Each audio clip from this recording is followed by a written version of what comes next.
ही 33 वर्षाच्या पूर्वीची घटना. महाराज खूप परिस्थिती नाजूक असायची, पण खूप कडकडून मिठी मारायची आणि गालाचा मुक्का घ्यायची माझ्या. माझी आई म्हणायची, खूप तुझं चांगलं होईल. पण एक 10 रुपये 50 रुपये कधी माझ्या लेकराच्या खिशात असावेत असे काढून देता आले नाही. गरिबी होती. हे ढोक महाराजांना मी सांगितलं पंढरपूरमध्ये, खूप लोक रडले. महाराज म्हणले, उद्धव तुला आईने पैसे नाही दिले, पण किती मोठं श्रीमंत केलं. खूप मोठं कुंकू असायचं, कडकडून मिठी मारायची आणि आशीर्वाद द्यायची. जवळजवळ 15-20 वर्ष भगवानगडाच्या दिंडीमध्ये, शशाबाईच्या वडवणीच्या दिंडीमध्ये आम्ही जायचो. आहेत माझ्यासोबत भजनी मंडळीत आमचे अशोक महाराज, बिभीषण अण्णा मुंडे, दादा जना, बरीच मंडळी आमची.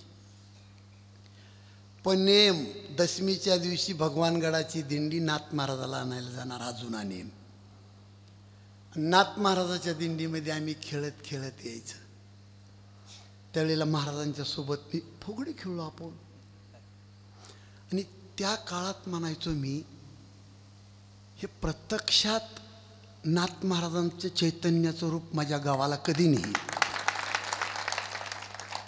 मी नारदाच्या गादीहून सत्य परिस्थिती माझ्या मनातलं बोलतो तुम्हाला. या गोष्टीला जवळजवळ 30 वर्ष झाले महाराज. आणि तुम्हाला खरं सांगू मी, आपल्या कष्टाचं फळ आहे महाराज. प्रत्यक्षात नाथ महाराज आले आपल्याकडे, प्रत्यक्षात. हो, खूप परमार्थामध्ये मेहनत केली, त्याचं हे फळ. मी सप्ताह सुरू झालाय तसं प्रत्येकाला नाचून सांगतोय की नाथ महाराज आपल्याला भेटायला येणार आहेत. पैठणचे नाथ महाराज. किती आनंद माझ्या जीवनामध्ये झाला ती माझी मला माहीत. प्रमाण साधू संतांनी लिहून ठेवलेत. संत भेटण्यासाठी किती दुर्लभ गोष्ट आहे. थोडं भान जागेवर ठेवून ऐका. पवना घालवेल पालान, पायी चढवेल गगन, भूत भविष्य कळो येईल वर्तमान, परी त्या साधूचे नकळे महिमान. चंद्रांबरत सुखे सेववेल, हो असता जाता रवी धरवेल. एखादा माणूस चालता सूर्य धरू शकतो, पण योगीराज बाबा नाही भेटू शकत. एखादा माणूस 400 कोस समुद्रावर उड्डाण घेऊ शकतो, हो, पण हे संत नाही भेटणार महाराज. अनंत जन्माची पुण्य आहे. खूप अतिशय वनवासामध्ये परमार्थ आपण केला, त्याचं फळ मिळालं महाराज आज आम्हाला. आणि माझी विनंती आहे तुम्हाला, आम्हा गरीब शेतकऱ्याला विसरू नका. आम्ही असं समजतो की तुम्ही आम्हाला नाथ महाराजा इतका श्रीमंत केलं, श्रीमंत केलं. खूप खूप. भाऊच्या डोळ्याला सुद्धा पाणी आलं महाराज. रात्रीच वर्णन केलं त्यांनी, रात्री तुमचं. हो, खूप भाग्यवान माणसं आहेत आम्ही, खूप भाग्यवान की आज प्रत्यक्षात नाथ महाराज भेटले आपल्याला. दर्शन कोणाचं झालं नसलं तर अजून दर्शन घ्या. आणि ज्या ज्या वेळेला महाराज आम्ही तुम्हाला बोलू बरं का, त्या त्या वेळेला या. आणि हा डोंगर पठ्ठा नाथ महाराजांना कधीच विसरणार नाही, हे आज वचन देतो तुम्हाला मी. कधीच नाही, कधीच नाही. नाथ महाराज म्हणजे आमचा प्राण आहे, कधीच नाही विसरणार आम्ही. असो, वर्णन करावं तेवढं कमी आहे महाराज. हो हो हो, खरंच खरं आहे. आणि भाऊ तुम्ही पखवाज वाजवायला आला, आम्ही नाही उपकार फेडू शकत. हो, भाऊचा सत्कार करायचा होता, पण मी विनंती केली. म्हणलं तुम्ही सत्कार आज केला तर येणार नाही. त्यांनी सांगितलं येतो म्हणले. महाराज ही देवरूप माणसे आहेत. काजळे बाबा प्रत्यक्षात देवाचं स्वरूप आहे महाराज. त्यांच्या नावाने टाळी वाजवा. हो, कोणत्याही मोठ्या माणसाने त्यांचं वर्णन करावा. आणि आपल्यासारख्या हे काही पैशाने माणसं मिळतात का महाराज? किती पैसे देतो मी त्यांना? पैशांना नाही. आपलं भाग्य आहे महाराज. तुम्हाला सर्वांना माझी विनंती आहे, घरं जगवायची असले 4-2 दिवस तर हे नका सोडू. जोपर्यंत पाण्यामध्ये मगर आहे तोपर्यंत हत्तीची ताकद नाही त्या मगरीला स्पर्श करायची. पण ती मगर पाणी सोडून बाहेर आली तर तिला म्हातारे कुत्रे तोडून खाते. जोपर्यंत अशा थोर संतांच्या चरणाजवळ आहेत तुम्ही तोपर्यंत जगात ताकद नाही महाराज. हो, ताकद नाही. इतकी मोठी विभूती. आज आपण श्रीमंत झालो, पावन झालो, धन्य झालो महाराज. माझा परिसर, माझं खडकी गाव, माझ्या शेतकरी मावल्या सगळ्या इथं आल्यात. तुमचं सोनं होऊन जाईन आज. नुसता चेहरा जरी महाराज, तुम्ही डोक्याच्या केसा इतका संशय आणू नका.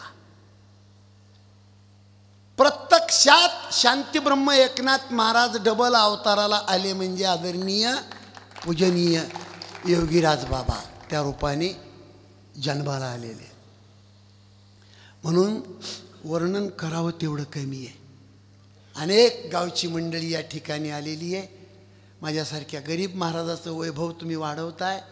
मी तुमचे उपकार नाही कधी फेडू शकत. गुणवान मंडळी आहे, टाळकरीसुद्धा. उद्या या गिरगावकर महाराजांचं कीर्तन आहे. परवा महादेव महाराजराव, तुम्ही ज्या भूमीत आपला जन्म झाला त्या भूमीला कधी कुणी नावं नाही ठेवायचं. माणसं बोलता बोलता लाचर माणसं बोलतात. लाचर शब्द वापरलाय मी, तुम्ही पुन्हा बोलू नये म्हणून. बोलता बोलता म्हणतात, काय महाराज आमच्या गावातली लोक लई नालायक. म्हणजे बोलणारा त्याच्यापेक्षा 10 पट नालायक असतो. आपल्या गावाचा इतका इस्काटा नका करू. हो, जन्मभूमी आणि जन्म देणारी माय स्वर्गापेक्षा श्रेष्ठ आहे. म्हणून माझ्या आईचं आणि माझ्या खडकीच्या जन्मभूमीचं वर्णन मी सगळ्या महाराष्ट्रात करतो. मला जगवलं माझ्या गावानं. खरंच महाराज, मी लय वनवासी माणूस होतो आणि अशा थोर संताची शक्ती आहे माझ्या पाठीमागं. कोरोनाच्या काळात सगळे महाराज कंपनीमध्ये गेले धोत्र पिडून, जीन्सच्या पॅन्टी घालून. पण मी कोरोनाच्या काळात भाऊ 1 कोटी रुपयाची जागा घेतली पंढरपुरात. एका बाईकडे वर्गणी मागायला गेलो. ती बाई म्हणली, महाराज मध्ये येऊ नका, कोरोना आहे, आमच्या घरी येऊ नका. मी म्हणलं, मावशी कोरोनाचं औषध घेऊन आलोय मी, 11,000 देऊन टाका, कोरोना तुमच्या घरात येणार नाही. त्या बाईने निस्त्या दुधातला चहा पाजला आणि 11,000 दिले. तुम्ही हसू नका, तुम्हाला खरं सांगतोय मी. असो, बाबा तिथं बसतील, ज्यांचं दर्शन माझ्यासाठी अर्धा तास. बरं का, बीड तुमची सासरवाडी कळालं, जावाईच झाले आमचे. आत्ता पक्क नातं पक्क. महाराज पुण्याहून पहाटे निघलेत, नाशिकला काला केलाय, औरंगाबादमध्ये मार्गे आले, तिथं नुसतं दूध पेलेत. मी म्हणलं जेवायचं. ते म्हणले सासरवाडीत कीर्तन झाल्यावर जेवायचे. काय काय खातेत राम जाणे. जावायचं जेवण म्हणजे काही साधी गोष्ट नसते. महाराज बसतील तिथं, सर्वजण दर्शन घ्या. आणि उद्या पिंपळेकराची पंगत आले तिथं महाराज लोक, बरं का, भाकरी हे सगळेजण घेऊन या, सगळे जेवायला या, कीर्तनाला या. आनंद आहे. काय मृदंग वाजवतोय, सगळे पाहण्यासाठी या, जेवायला या. पुंडलिका वरदे हरी विठ्ठल श्री ज्ञानदेव.